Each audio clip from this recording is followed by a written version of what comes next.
Please feel free to stop me at any moment. I don't have that many slides.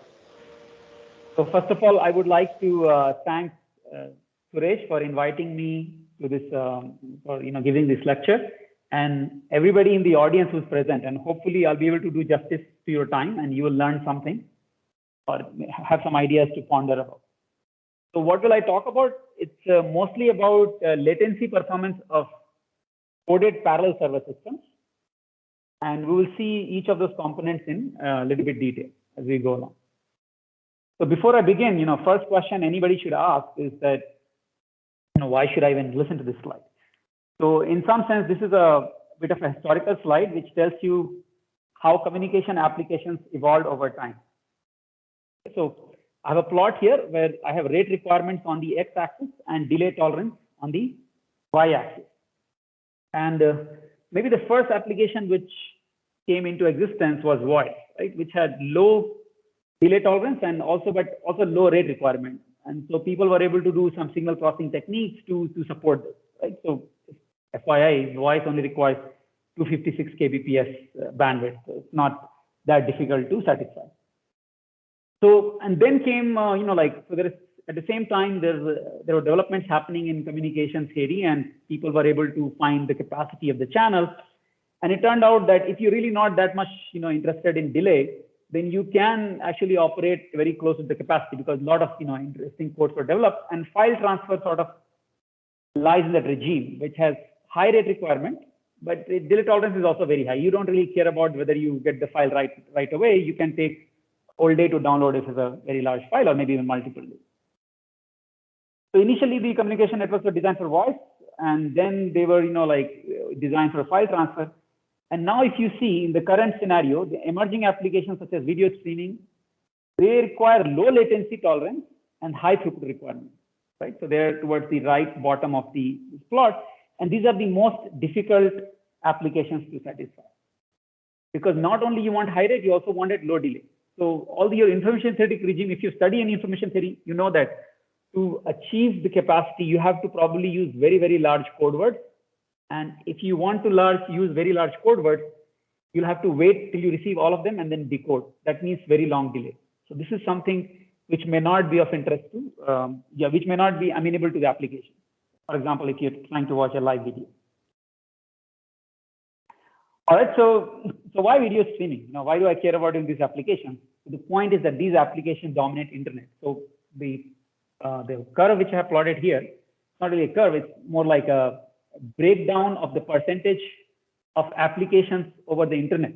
And this is not just United States, it's all over the world. It's global application traffic share. And I think most of you are sort of already aware. I mean, you guys are, millennials, much younger than me, that current internet is sort of dominated more by mobile than by, fixed internet. And people use more apps than browsers. So if you look at which are the dominant apps, so in downstream, you can see already that video streaming is the dominant app, right? And same is true in upstream as well. And then you see that the next dominant thing is social networking. And now social networking is also dominated by video. And the social networking includes your TikToks, Instagrams, and Facebook. So video is dominant application. Then you see the web. And web, again, is the video application on the web. And then you see messaging, which is, to me, is WhatsApp or, iPhone has its own calling app, right? Which is also video. So the video is the dominant feature. So you can see like almost 80% of the internet, both in downstream and upstream, is being consumed by video. And video streaming is high throughput, low latency application. I hope I drive my point home that this is one of the most important applications we should care about on the internet. So I'm not able to see the audience at all. So I have no idea. So I'm going to minimize and take a look at my audience and see if any reaction, any questions. Okay, I'm guessing none. All right, so I'll move on. Yeah, okay. Yeah, here it is. Good, no questions? All right, so let's go back to the slides. Let me try to move you guys here so I can see the video on the another screen, and I can continue speaking on the other one. Very good. Right. Okay. So how do you think these video streaming companies, for example, let's consider YouTube. How do they satisfy your video requirements? Clearly, millions and millions of people are asking for, million different kind of content. And when you go to youtube.com and you try to search for this content, I mean, one can imagine that maybe there's a big, huge server which stores all the file contents, and when you request it, it just delivers you that video. But if you think about it, I don't think any server can handle billions of requests, which YouTube does. And if there was a single server at YouTube and it fails, then nobody will be able to access YouTube, and then people will probably not think that YouTube is reliable, and they would probably go to some other website. This is something which is not desirable to ISPs, internet service providers. Clearly, this is not what is done. So this is contrast to the earlier development of computers, that people were interested in supercomputers. Okay, and this paradigm was completely changed by Google, where they said that distributed paradigm, centralized paradigm doesn't work. Maybe we should do something more distributed.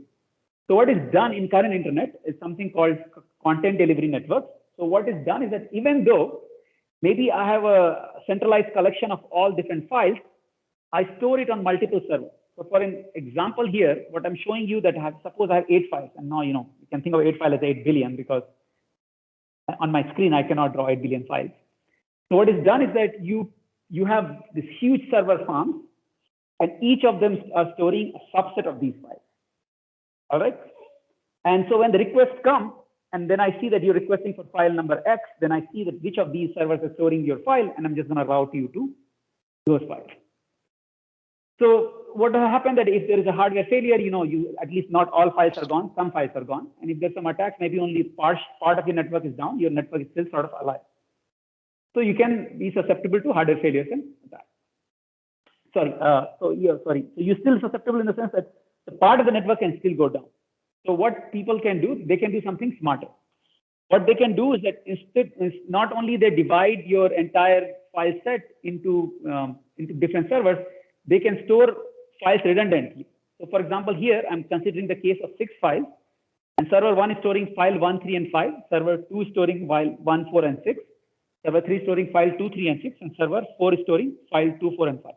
What is interesting here is that each server is storing only a subset of all files, 3 out of 6, but each file is stored on 2 servers.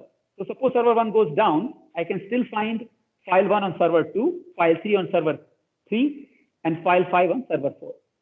So this actually gives you a redundancy, and this is susceptible to hardware failure and attacks. What inadvertently happens that you actually also get download speed up due to parallel access, because now suppose you want to get file 1, you can concurrently download it from server 1 and server 2, and you'll get double the speed. Okay? But this doesn't come for free. If you try to download from 2 servers, you've also increased the load, right? Initially, if you only download from 1 server, you'll only be downloading 1 file. Now you're trying to download the same file from 2 places. It's almost as if you're trying to download 2 files. Is that clear? Any questions? When you said load, you mean bandwidth requirement? Yeah, so load means, so suppose you want to download a file, right? This file is of, say, size 1 MB. I'm just giving some number, or say 1 GB, right? So to download 1 GB over say you have 100 Mbps link, it will take you 10 minutes, assuming that you have 100 Mbps constant link. It's usually not. It fluctuates, right? And suppose now you are trying to download this file from 2 places, right? And if you're not very clever about it, you're trying to download the same file from 2 places. So you're now trying to download 2 GB, right? Instead of trying to download 1 GB. Right? There are cleverer ways of doing it, but I'm just saying that now you have increased your bandwidth utilization. You can be clever. You can say, maybe I'll download the first part from the first server, second part from the second server, or whatever. You can do more clever things. But if you're just doing plain vanilla dumb things, then you are actually wasting a lot of bandwidth. Right. Okay? All right. Yeah. So let's go to the next slide.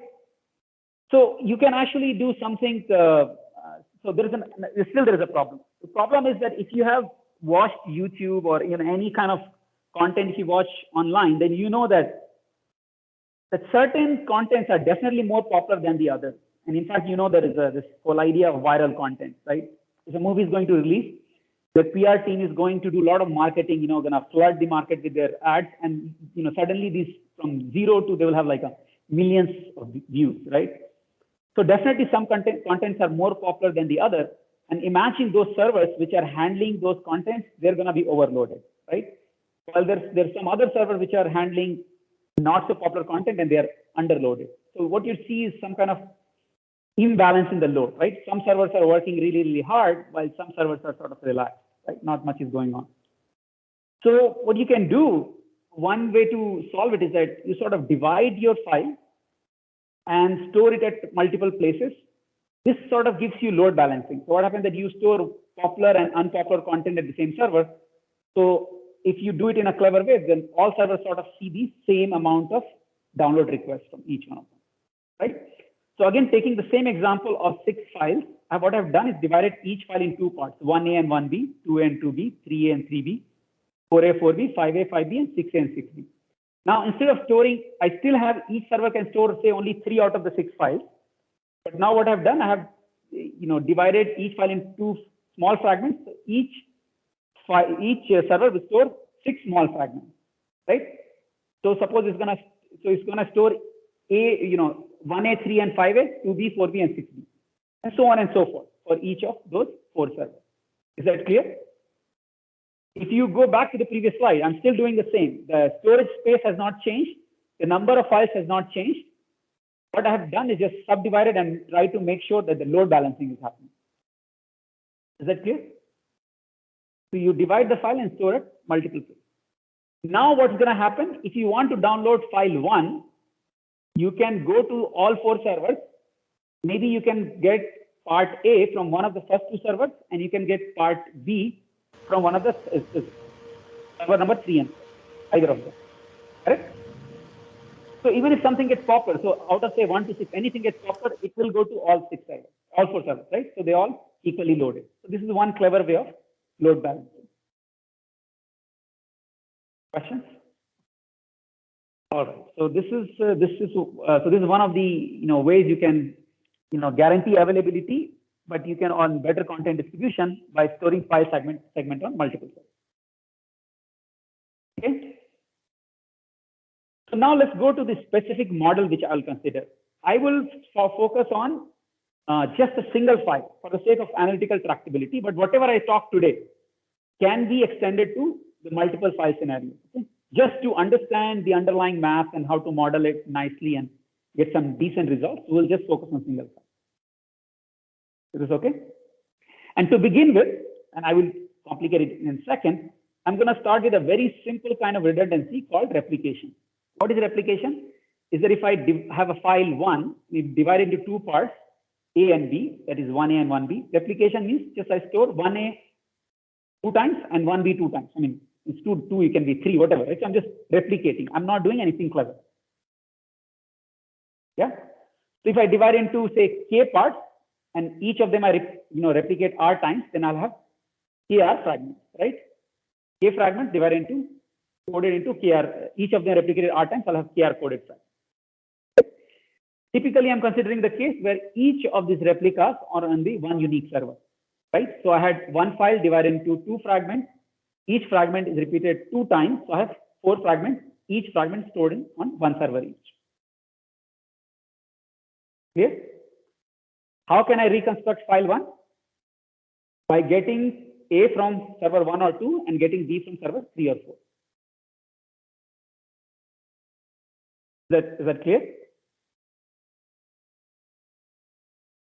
I'm going to add extra model a little bit. So I've even drawn the picture for multiple requests. I'm going to consider just a single request, and I will try to compute what is the time it takes for me to download file 1. Okay. Now I need to put some assumptions. I'm going to assume that the file download time from the fragment download time from each of those servers is independent, identically distributed, and is memoryless. That means exponentially distributed with unit rate. What does that mean? It means that expected time to download one fragment from each of those servers is one time unit, right? If you know your exponential distribution, then you know that mean is 1. Okay. Any questions before I proceed? I hope everything is clear so far. I'm like talking about very, very simple things. All right. And suddenly now I'm going to talk about quotes, and you're like, okay, what just happened? We were talking about, contents and storing them. So I'll make the relation clear very quickly. So suppose I have three parts of my file, A, B, and C, not A and B, it's three parts. And in 6 servers, I store A, B, C, and not again repeating A, B, C, but I can say maybe store A plus B, B plus C, and C plus A. And I'm assuming A and B, C are in some large enough finite field that these things make sense. A plus B, B plus C, C plus A. Okay. And suppose some servers go down. Okay, some servers go down, especially say server 3, 4, and 6 went down. I see that I can still decode my entire file because I have got A and B, and this server 5 has B plus C. From that, I subtract B and I can get C. Right? So this is a general form of redundancy, and I'm going to call it erasure codes. Erasure codes means I do not know what is stored at other servers. That means I cannot make error. I just know that I don't know what is there. So when I see a server, either I know what is there or I don't know what is there. Okay?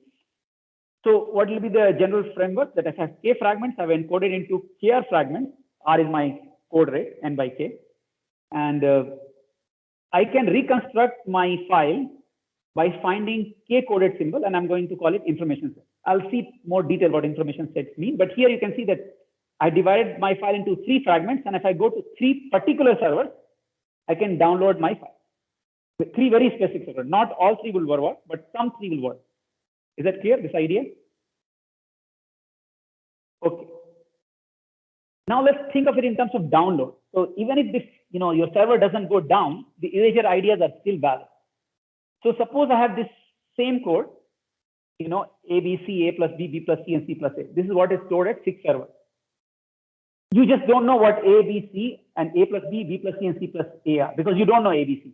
But this is a coding scheme. You know that server 1 is storing A, server 2 is storing B, server 3 is storing C, server 4 is storing A plus B, server 5 is storing B plus C, and server 6 is storing A plus C. But you just don't know what A, B, and C are. So initially, when you start downloading, before you have downloaded anything, you have no clue what is stored at this server because you only know the coding scheme, but not the messages themselves. Right? So as far as you are concerned, everything is a question mark. That means your entire code is erased. Okay? Each time you download a file, that a coded symbol is revealed. That means suppose you download it first at the server 2, then you know that you know B, you know what B is, right? Still, you don't know anything else because even if you know the coding scheme, there's not much you can say about other servers. But as soon as you download second piece, say C from server 3, you know what is at server 5 because you know the coding scheme, storing B plus C. Correct? So everything else is still question mark for you because you don't know what is stored at there.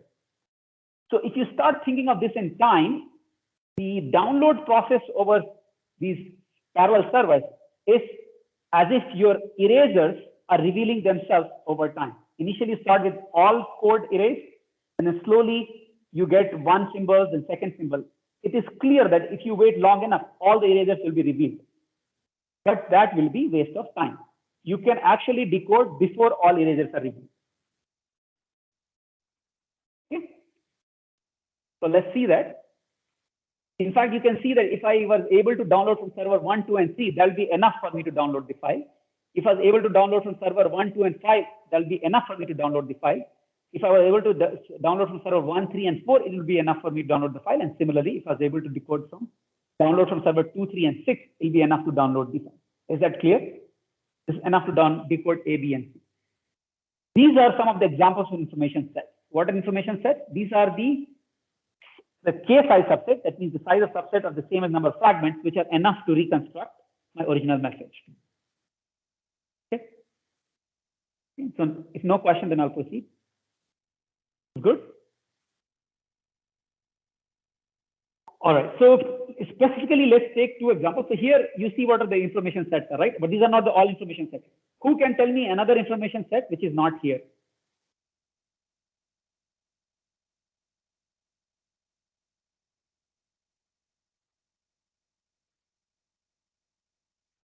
2, 3, and 4.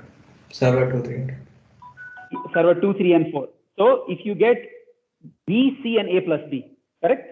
That's the right answer. This will also an information set. So you can count how many information sets will be there, but that is not of interest to us. This is an interesting counting question. Okay, let's look at some very specific code, simple code. One is replication and second is MDS. We'll go it one at a time. Replication code we have already talked about. You have K fragments. See an example here, I've taken 2 fragments. And each of them are stored, like replicated R times. And each of them is stored uniquely on N server. That means N by K replication you're making for each fragment. Clear? What will be the information set for replication code would be? For example, in this example, which one will be? It will be 1, 3, 1, 4, 2, 3, and 2, 4. This will be your information set. Correct? Any 2-size subset, so long as they store distinct replicas. Yes, distinct fragments. Correct? That will be your information set. Is that clear? On the other hand, I have another extreme called MDS code. So this is one of the example of MDS code. Here what it says that if you go to any 2 servers, you'll be able to get your fragment. So suppose I go to 1 and 4, I'll be able to decode A and B both. If I go to 1 and 3, I'll be able to decode A and B. Similarly, if I go to 3 and 4, I'll be able to do the same. So this is one example, but in general, MDS code says that if I go to any K-size subset, the servers, I'll be able to decode my original message. Okay. There, what will be your set of information? What will be a collection of information sets?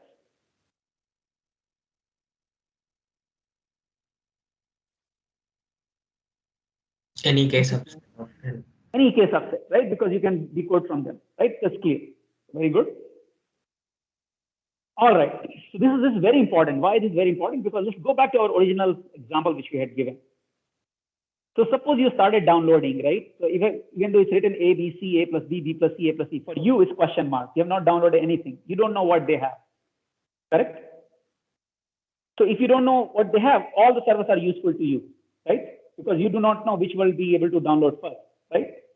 I'm willing to take information from any of those servers. Yes? Is this clear? So all of them are useful servers. Suppose you downloaded first from server 2, you got B. Which of the servers are useful to you? Everybody else, right? Because server 2 is not useful to you because you've already downloaded what you wanted from it, right? Now suppose you've downloaded from server 2 and server 3, that means you've got B and C. How many servers are useful to you? Or say which servers are useful to you?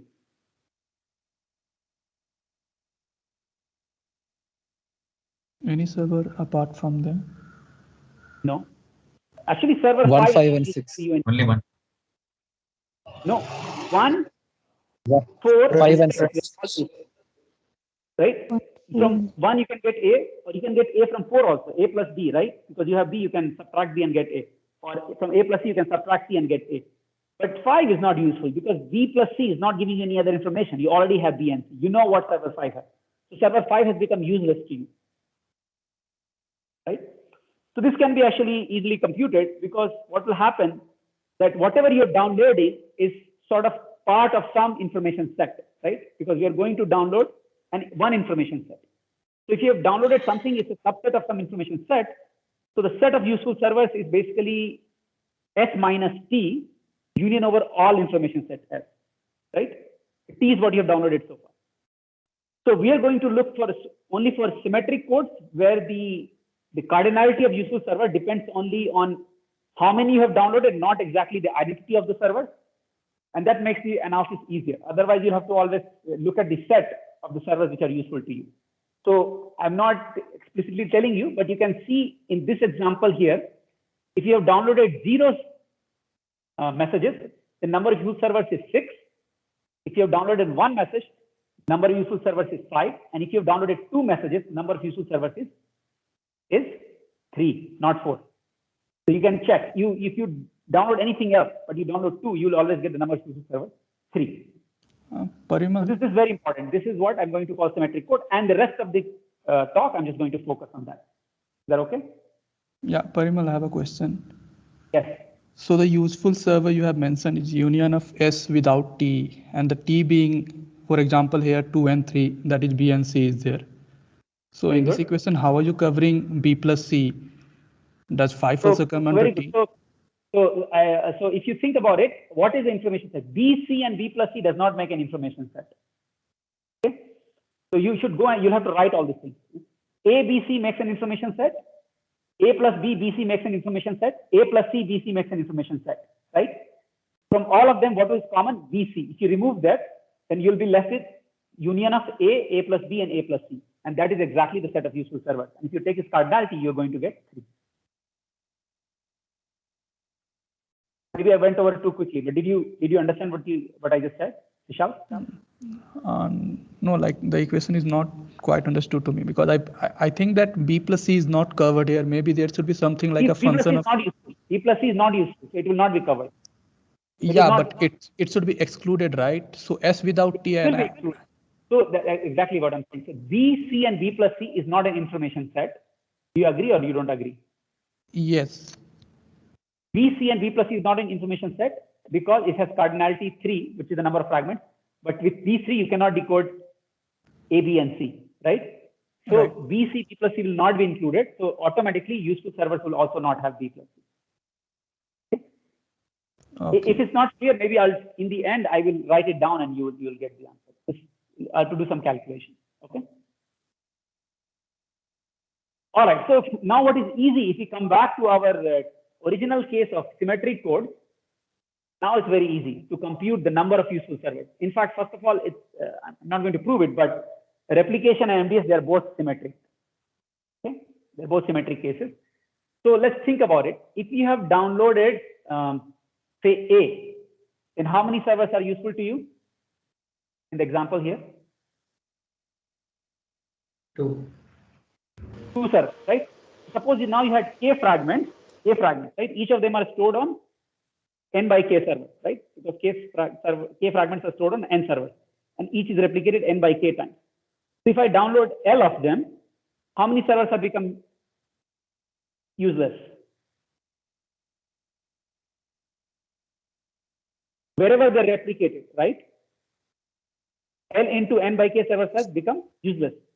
So how many servers will be useful? Is that K minus L? That is the number of sorry, it should be capital K. K minus L remaining fragments you have not downloaded. Each of them are stored on N by K servers, right? So that many useful servers you would have, right? For example, here, if you have downloaded 0, then that means you need to download both fragments. Each of them are stored on 2 servers each. So initially, all 4 are useful. If you downloaded one of them, either A or B, one fragment is remaining. Each of them is stored on 2 servers, so the 2 servers will be useful. Yes, no, maybe?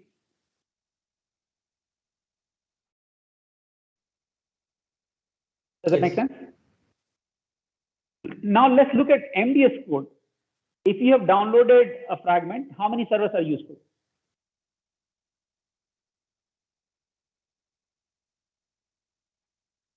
Suppose I've downloaded A, everything, right? So exactly. So if you download L fragments, still everything else is useful. So N minus L servers will remain useful. So we were able to write number of useful servers equation very easily for the 2 symmetric codes, which are sort of extreme, replication and MDS. Yeah. All right. Now keep this in mind. So remember, I had told you that download time at each server was independent and identically distributed and exponentially distributed with unit rate 1. So I'll do a quick primer of memoryless distribution, and I hope you guys remember this. So suppose the time at one of the servers, random time to download a fragment at one of the server is T, right, which is exponentially distributed. That means the tail probability, that means the probability that the time to download is greater than some threshold X. You know that this is going to be exponential, e to the power minus X, right? And the mean time to download is 1. We are all okay with this, right? But we also know that this exponential distribution has memoryless property. What it means that if you tell me that I have my download time is greater than X, given that if you tell me that my download time will exceed another Y time, that means my download time is greater than X plus Y, this does not depend on how much time you have lived before, right? So the time to live is independent of how much you have lived, right? That means, to be precise mathematically, The conditional probability of my download time is greater than x plus y, given that download time is greater than x, is same as the download time greater than y, the memoryless property. Is this clear to everybody? This property you have all seen before. This is just come from the definition of conditional distribution, conditional probability, and the exponential nature of the tail probability. Yeah? We'll use this. So keep this in mind. We'll use this extensively. Second thing, property I want to talk about is that if I take, say, 6 servers, in general, n servers, each of them are, have IID, independent and identically distributed fragment download time, and they're all memoryless. Then what will be the minimum of these? What will be the first time to download a fragment? First time to download will be minimum of all of these, right? First time to download will be minimum of Ti greater than x, right? Minimum of T1, T2, T3, T4, T5, T6. And if I want to find a tail distribution, what will this be? Minimum is greater than a threshold. That means each of them is greater than a threshold. Yes? And because they are independent and identically distributed, I can just take the product of each probability of each of these events happening, that each of the download time is greater than the threshold x, and each of them is just e to the power minus x, that probability, right? That's the tail probability. Will productify and you'll just get e to the power minus nx, right? It tells you that the minimum is also exponential with rate n, and and hence it has mean 1 by n. Correct? One more thing I would like you to note is that after the first download, time t, comma 1, minimum of Ti, the other servers you have not finished downloading. So how many of them are remaining? N minus 1 servers are remaining. And what is the remaining time for them? It still remains exponential because of the memoryless property, right? So suppose you have downloaded the first fragment, the remaining 5 servers, the time to download is still IID exponential with rate 1. This is an important concept. We'll use it. Is this clear? All right. So now we are ready to do all the hard work. So suppose for this code, I want to compute mean file download time, given that the fragment downloads are IID and memoryless with unit rate, and you're going to download parallelly from all the servers. Let's see what's going to happen. Initially, you have nothing. How many servers are you downloading from?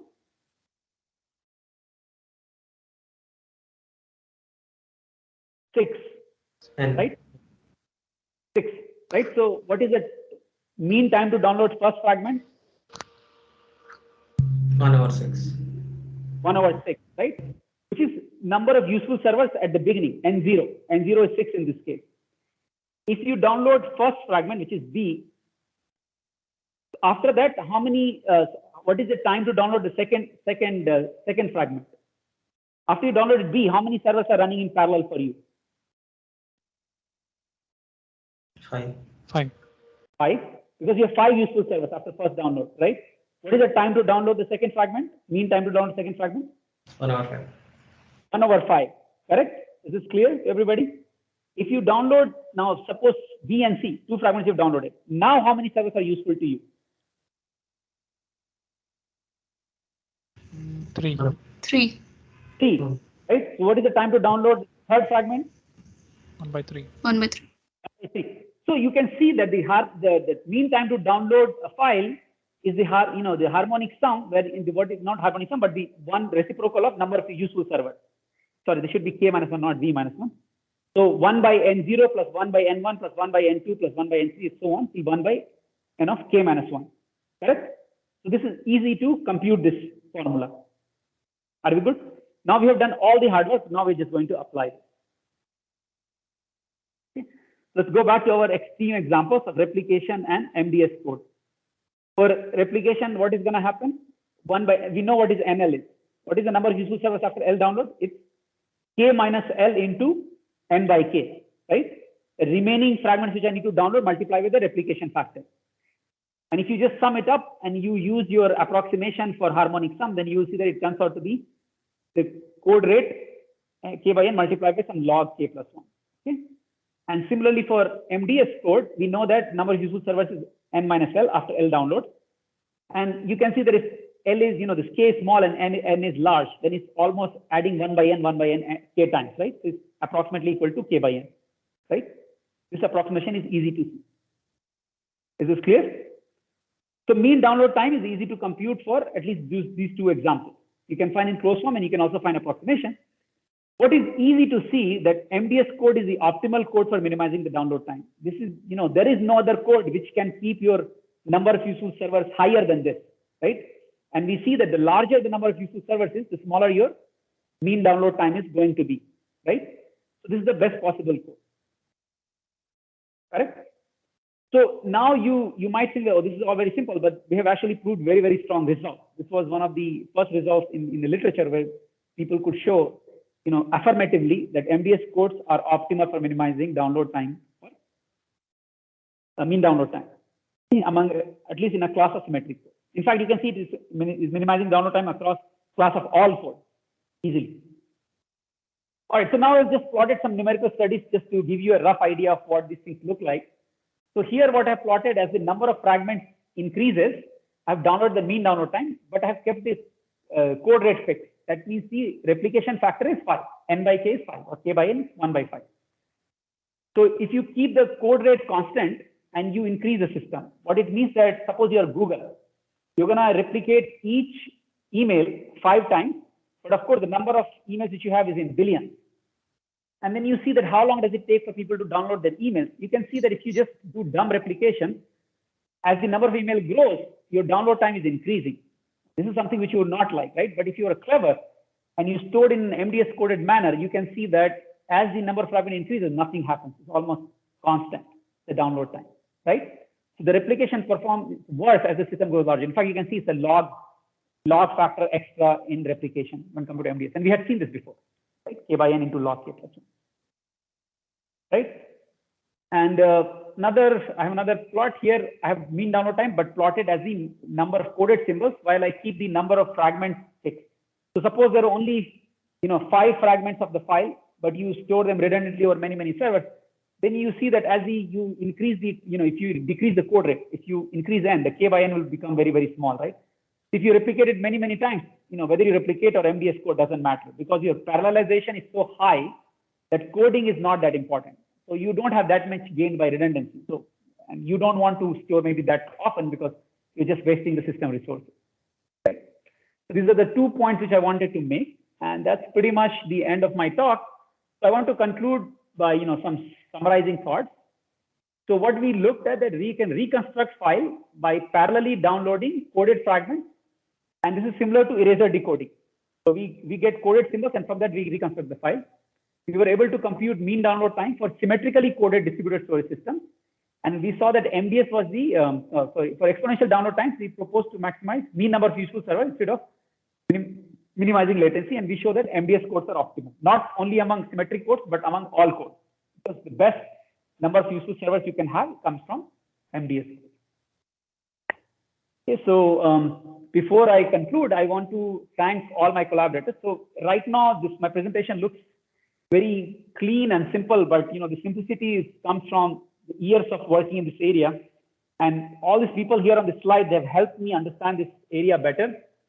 So on the top row, I have the collaborators who work on these areas with me. Ajay, who has graduated now working at IOTA, my first PhD student. Rawad, he's a collaborator, and he's now at TUM Munich, the postdoc. Ruji, she's my current PhD student, and has done most of the work which I'm talking about here. And Saraswati, she's also done a lot of work in this area with redundancy and latency. And on the second row, these are the professors I have collaborated with. Vaneet Agarwal at Purdue, Tejas at IIT Dharwad, and now he's at TCS Research. Jean-François Chamberlain at Texas A&M, Salim at Rutgers, Pradeep at IIT Madras. Vikram is an adjunct faculty at ISC, and he's also, he has a startup. You guys should take a look at his startup. Balaji is at University of Illinois, Chicago. And there are many other people who have interacted informally and have not put their name. These are people I have written papers with. And this is the funding agencies which enable this research.